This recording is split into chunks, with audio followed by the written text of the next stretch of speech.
В русских древних книгах встречается упоминание народа, который назван черными клобуками.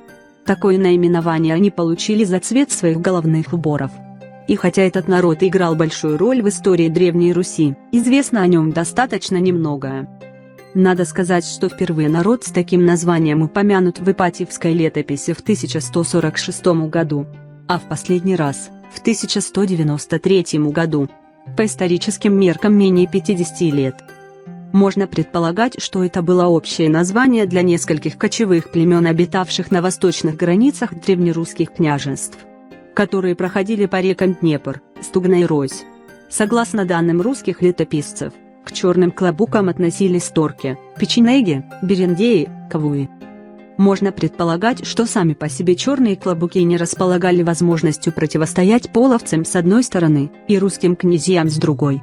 На протяжении всей известной нам истории эти племена были вассалами киевских князей и выполняли своего рода роль буфера между русскими землями и степью. Отдельно возможны черные клобуки и не являлись силой, которая могла бы самостоятельно противостоять всем угрозам. Однако черные клобуки представляли собой значительную силу. По крайней мере, вышеупомянутая Ипатьевская летопись сообщает, что киевские князья опирались на отряды собственно киевлян, свои дружины и отряды черных клобуков, без которых, надо заметить, по сути не обходилась ни одна междоусобица. Причем черные клобуки играли заметную роль не только в военной, но и в политической жизни Киева. Летописцы отмечают, что князья часто зависели от поддержки как киевских бояр, так и черных клобуков. Последний раз в летописях в 1235 году упомянуты торки, которые входили в состав черных клобуков.